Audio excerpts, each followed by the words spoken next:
Ayon kay Magnolia coach Chito Victorero, kasunod ng trade deal na si The Beast Calvin Abueva sa Northport para sa bigman na si William Navarro ay matagal na daw plano ito ng management at ngayon lang daw ito tinuloy. Sa pagka-trade nga kay Calvin Abueva ay ang pinakamahirap na desisyon na kailangan gawin ng Magnolia Hotshots dahil siya ay naging bahagi ng koponan sa huling 4 na taon, hindi lamang sa kanyang paglalaro sa court, kundi pati na rin sa kanyang lakas at dedikasyon, at iba pa din ang pinapakitang lakas ni Calvin Abueva lalo na kapag nasa loob ng court, ang mga hustle na ginagawa nito.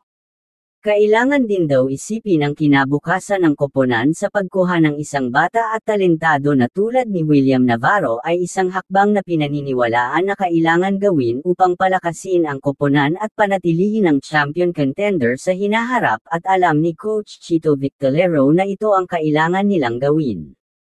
Kaya naman masasabi natin hindi pa din ligtas sila Paul Lee at Mark Barroca sa kanilang katayuan ngayon dahil anumang oras maaari pa din silang matrade kahit pa na maganda ang nilalaro ng kanilang dalawang veteranong guard.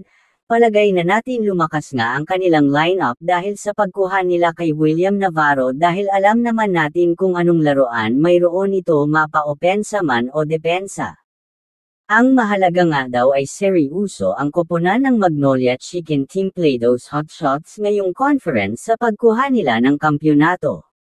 Ano sa palagay nyo dito mga boss, kung patas ba ang naging trade sa pagitan ng Magnolia at Northport o hindi? Komento nyo ang inyong opinyon sa ibaba ng video at pag-uusapan natin yan sa susunod nating video. Paki-subscribe mo naman po ang ating munting channel para marami pa tayong magawang video patungkol sa PBA Basketball Update. Yun lamang po at maraming salamat sa inyo.